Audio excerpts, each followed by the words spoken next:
Hello everyone, Namaste. This is my another vlog and we are going to Sithani.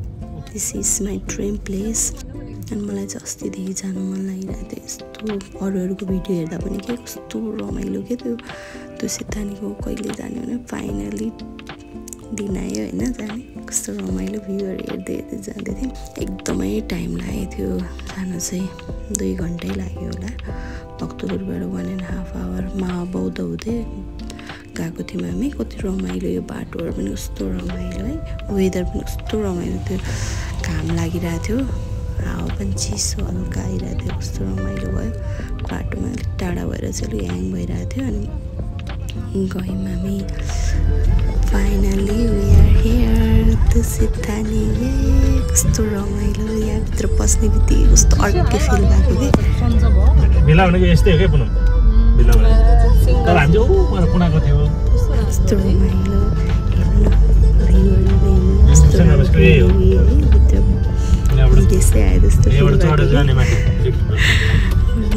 यहाँबाट बसेर ट्याक्क अनि हामी चाहिँ यता गाडीमा चढ्दा फेरि पोज दिएँ मैले पनि। मेरो बहिनीहरू यहाँनिर हुनुहुन्थ्यो पछि आउँदैछु म अहिले नमस्ते गरेँ अनि दिस इज द भ्यू। ठ्याक्क हाम्रो यहाँ अगाडि चाहिँ यस्तो राम्रो के कस्तो रमाइलो बनायो। कस्तो राम्रो कति वर्ष लाग्यो होला यो बनाउनु। यस्तो राम्रो ठाउँ त मैले अहिलेसम्म काठमाडौँमा मैले यस्तो स्पेसियस यस्तो राम्रो डाँडामा यस्तो मजाले बनाएको त कहिले देखेको थिएन। First time this is my first time to सिथानी। अनि फाइनली यो चाहिँ ठ्याक्क बस्नेमा घन्टी बजाएर बस्नुपर्ने कि मैले अरूको भिडियो पनि हेरिरहेको थिएँ अनि टक्क लगाएर मैले पनि गरिदिइहालेँ। अनि दिदी चाहिँ ठक्क महिनेको भिडियो बनाइदेऊ न भनेर भन्नुभएको थियो ठ्याक्क पोज भनेर। And this is the swimming pool. Wow अनि मैले पनि यस्तो स्विमिङ पुलमा टक्क पोज दिएर मैले हेरेको त्यस्तो भिडियो बनाइदिनु ल भनेर टक्क भिडियो बनाएँ। अनि पछाडि हेर्नु न कस्तो रमाइलो।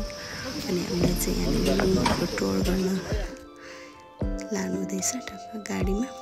यसलाई के भन्छ गल्फ कार भन्छ के भन्छ।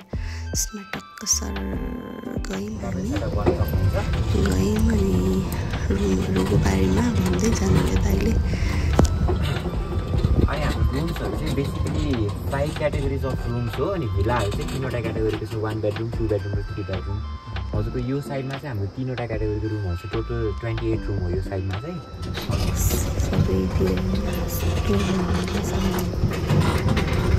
यस्तो मेरो रुमभित्र हामी सँगै खेल्यौँ। गाह्रो हुँदो रहेछ कि बाटो सानो गाडी कुदाउनु गाह्रो हुँदो रहेछ। हामी चाहिँ सबैजना ग्रुप बोलाएर गफ गर्दै यहाँ रुम देखाउनु भयो। This is the room and this is the view from the room. Oh my God this is heaven. Literally this is heaven. कस्तो राम्रो भ्यू देख्छ यो रुमहरूबाट। अनि यो चाहिँ बाथरुम भयो। कस्तो राम्रो यो त एकदम लग्जरियस क्या बाथटब यतापट्टि ठ्याक्क मैले चाहिँ रुम टुर जस्तै गरेर टक्क यो चाहिँ सोफा भयो टक्क लबी अनि चाहिँ कफी एरिया भयो अनि टिभी रहेछ यहाँनिर चाहिँ। अनि यहाँबाट चाहिँ हेर्नु न कस्तो दामी भ्यू आउने भने। अनि यहाँनिर चाहिँ दिदीहरू सबैजना हेरिरहेको थियो।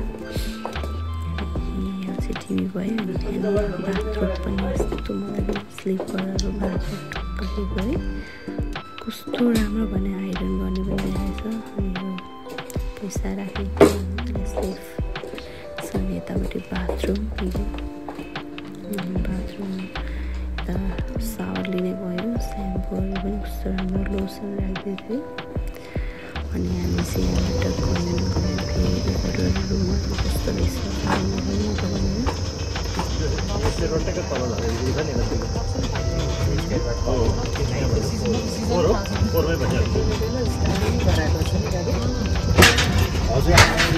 डेलो यत्रो ठुलो छ हत्र फुलहरू छ।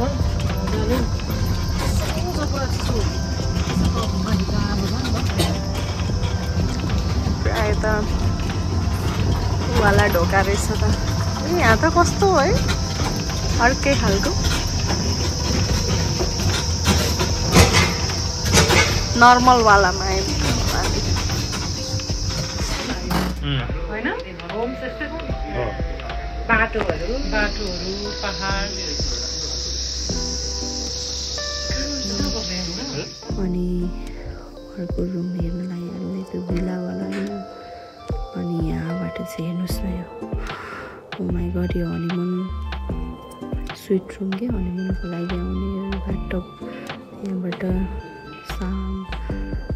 बबल बाथ लिँदै यहाँबाट भ्यू हेर्ने यस्तो राम्रो थियो हो म त एकछिन त डल्ल परेर हेरिरहेँ भ्यू के बोल्न सकिनँ म आइएम स्पिचलेस अनि भोक लाग्यो अनि हामीले चाहिँ अलिक खाना खानु पऱ्यो भनेर खाना खायौँ खाना खाँदा भोक लागेर मैले केही भिडियो खिच्न पाइनँ अनि यता यो फेरि भ्यूहरू हेर्दै हामी खाना खाइसकेपछि यसो हल्का पोज दिँदै थिएँ म फोटोहरू त खिच्नु परिहाल्यो यस्तो राम्रो भ्यूमा फेरि अर्कोचोटि कहिले आउने so friends that's all for today please like share and subscribe on my video see you on next video bye by